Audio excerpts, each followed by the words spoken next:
Welcome to Totally Professional Music Review, where we review various albums from many different genres and artists. Today we are going to be covering the indie jazz/funk artist Chris Joss and his most recent album TRO13. Before we get into the music, why don't we get a quick background on who Chris Joss is exactly? For those of you who don't know, which is probably most of you, Chris Joss is a French solo artist who plays a lot of jazz, funk, and other jazzy/groovy genres. He's had his music used in some popular TV shows and movies. The biggest name on the list is probably an appearance in AMC's Better Call Saul. Yeah, Chris has actually been making music for quite some time, since 1999. Over the years, he's made a grand total of 14 albums, which is a fair amount considering he does practically everything himself. Some of these would include Sticks, Hyperacusis, and Terraphonic overdubs. Those are just some I personally like. Why don't we play a short bit from one of them? Alright, here's a quick sample from one of his other albums. This is Tuned Down in the album Sticks.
Groovy. All those different instruments fit really well together. They all supported the underlying keyboard, fitting the chill vibe. What do you think? Yeah, the drum beat fits so well, and the reverb from the bass at the start brilliantly introduces us to a jazz-like feeling. It really surprised me when I found out that he plays all the instruments in his songs. How many instruments does this guy know how to play? Quite a few. When he was a teenager, he learned to play the electric organ, which is practically a keyboard, and also the electric guitar. Since then, I found that he plays the drums, bass, guitar, keyboard, flute, sitar, saxophone, congas, bongos, and other various percussion. He's quite the talented instrumentalist. I've listened to Chris's music for a while now, but since I only introduced you recently, I'd like to ask, what are your first impressions of his music? All of his songs are very jazz-like and funky. I like the very prominent drum beats and riffs from the bass. You can really feel the jazz-like structure and beat. Some of the songs have an almost goofy-like feeling to them, and I can imagine Michael Jackson dancing to them. A very diverse set of instruments is used, and I enjoy the different styles of jazz that he uses in various songs. All of that aside, let's finally get into the album TRO13.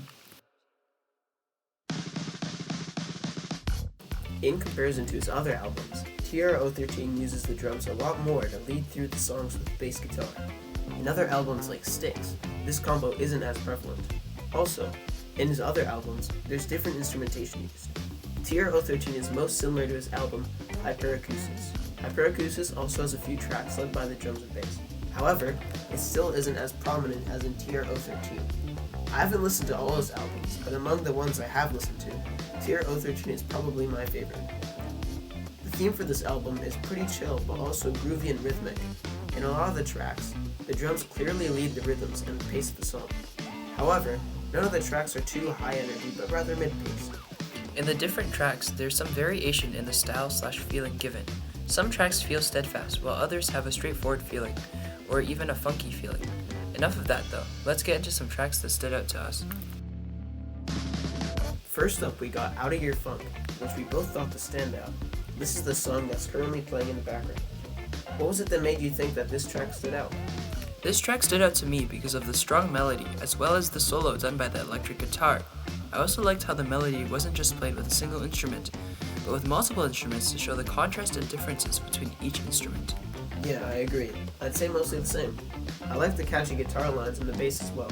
I also like the solid beat throughout the song. The solo/improv part at the end really caught my eye. Well, ear, I guess. Listen for that in a bit. The other song I thought to stand out is Instant Past. I like this track because of its use of drum fills followed by short pauses to build tension. He does this really effectively. Also, the keyboard's timbre just fits really well with the feel of the song. Lastly, the short improvisation parts by the keyboard are really groovy. I would definitely recommend listening to this one. Although I found this album to be mostly okay, there was also one track I did not like. Oh really? Which one? Shifted Goodbye. This melody is mediocre, but that's not really the issue I have with it. The main issue I had with the track was the strange instrumentation and the use of weird sound effects. Throughout the song, there are a bunch of bouncy/distorted sounding effects the instrumentation used. Maybe to someone else this is good, but it doesn't sit well with me. That's fair enough. Well, now that we've seen both positives and negatives on this album, I say it's time we give our ratings. Do you want to start? Alright, I would give this album a solid 3.5 out of 5. This is because the whole album revolves around jazz/funk, which are some of my least favorite genres. There are some good variations of the jazz he plays, jungle-like, calm, and some more energetic. There are a few solid melodies and solos in his songs as well as supporting lines like the drums and bass, just not my cup of tea. I'd say it's a bit better than that. I would give this album a 4 out of 5. This is because I'm pretty fond of jazz/funky music, and this album is completely filled with it. Tier 013 is a very chill/groovy album for the most part, and has multiple solid tracks that I like. Throughout the album, there are solid drums/beats, and usually a nice bass line underneath supporting the melodies in the different songs. I also like the artist for other songs he's made in different albums. It was a fun experience when I first discovered this artist a bit over a year ago. Compared to other jazz and funk albums, I'd say Tier 013 stands out with its drum rhythms and use of more mid-paced and slightly energetic pieces. In funk and jazz, you typically have a slower type of feel. Also, maybe it's just me, but the solos and improvisations that Chris Joss makes are really good in my opinion. Comparatively, some of the other albums I listened to didn't do this as well as Chris did. That's it, TR013. Do you agree with our takes? You can find this album and Chris Joss's other albums on YouTube, Spotify, Apple Music, and Bandcamp. Thanks for tuning in. We'll see you next time on Totally Professional Music Review. This is a compilation of bloopers we encountered while recording this podcast. 13 stands out with its drum rhythm. Groovy. I have to say, it is a Very diverse sets of There are solid drum beats. Wait, what? Oh, shit. It was a fun experience when I first discovered this artist over some of the other albums I listened to. What the hell is that? It was a fun experience when I first discovered this artist a bit over a year ago. Oh, I forgot I said that. I've listened to Chris's music for a while now, but since I only introduced you recently, I'd like you to... Oh,